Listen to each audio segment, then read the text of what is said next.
Saludos. En esta lección vamos a ver algunos de los elementos más importantes que tienes que tener en cuenta a la hora de escribir tu cuento.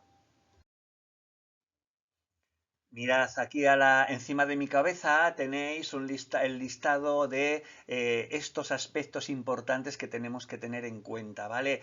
No te los voy a explicar ahora porque cada una de estas líneas, de estas oraciones, tiene su propia lección donde te explico lo que es cada una. Pero para que te vayas haciendo un poco la idea, tienes que tener muy en cuenta para quién escribes tu historia. Tampoco es necesario que aciertes al 100%, no necesitas saber que vas a escribir para alguien que es de género masculino, es decir, un chico, y además tiene de 14 a 15 años. No. Se trata un poquito más bien de decir, voy a escribir para niños pequeños, para gente de mi edad o para gente adulta más mayor. Depende de lo que tú decidas, tendrás que escribir de una forma u otra, ¿vale? Como ya te digo, lo veremos en la lección que hablemos sobre este tema. El género de la historia, el género se refiere a si vas a escribir fantasía, terror, ciencia ficción, novela policíaca, novela de aventuras, novela de humor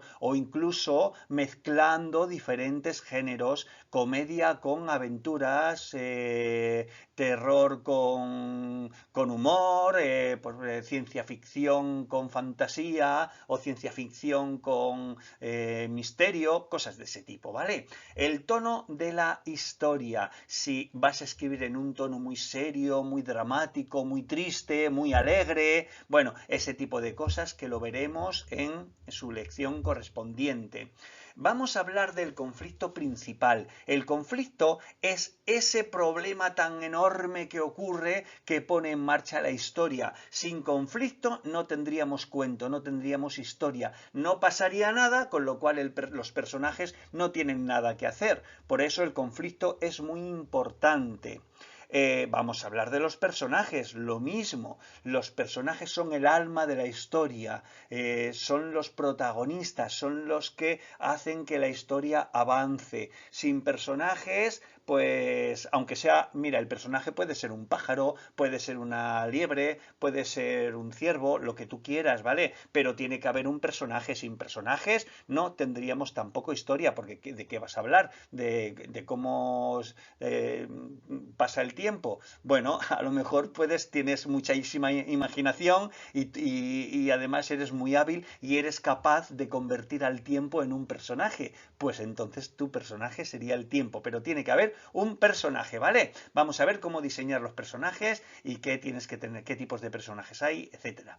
Bueno, el mundo donde ocurre todo. He puesto mundo entre comillas porque me refiero al lugar donde ocurre todo. Evidentemente, si tu historia ocurre en una ciudad, no vas a hablar de todo el mundo, pero en escritura llamamos mundo a ese lugar que tú has creado, ese mundo que tú has creado donde ocurre tu historia, porque si es el mundo donde tú vives, pues a lo mejor no tienes que pensar nada, pero imagínate que tú quieres escribir una historia de fantasía en un mundo de fantasía que no existe, pues vas a tener que pensar cómo es ese mundo, y ese mundo se construye igual que los personajes. Hay que pensarlo y hay que apuntar cositas para que lo tengas bien claro y que sepas las reglas, las normas que rigen ese mundo.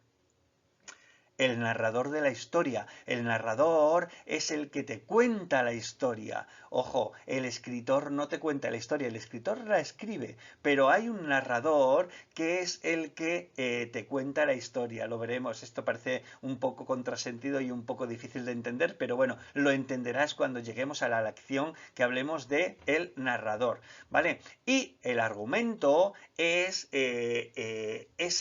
ese resumen que tú haces de tu cuento antes de escribirlo para saber lo que va a pasar. Es decir, lo normal es que tú planifiques tu cuento y entonces digas, a ver, ¿qué voy a escribir? ¿Sobre qué voy a escribir? ¿De qué va mi cuento? ¿Qué es lo que va a pasar durante el cuento? ¿Qué problema va a haber? ¿Cómo voy a resolver ese problema? ¿Y cómo va a finalizar? Vale, pues tú de todas esas preguntas te haces un pequeño resumen muy breve y te lo escribes para tener claro qué es lo que tienes que desarrollar después. Y de ese resumen, donde tú ya tienes claro qué es lo que va a pasar en tu cuento, pues tendrás que desarrollarlo, escribir, poner los diálogos, poner las aventuras, inventar más cosas y escribir tu cuento finalmente apoyándote en tu argumento. Bueno, ahora ya vamos a ver qué es cada una de estas cosas en las siguientes lecciones.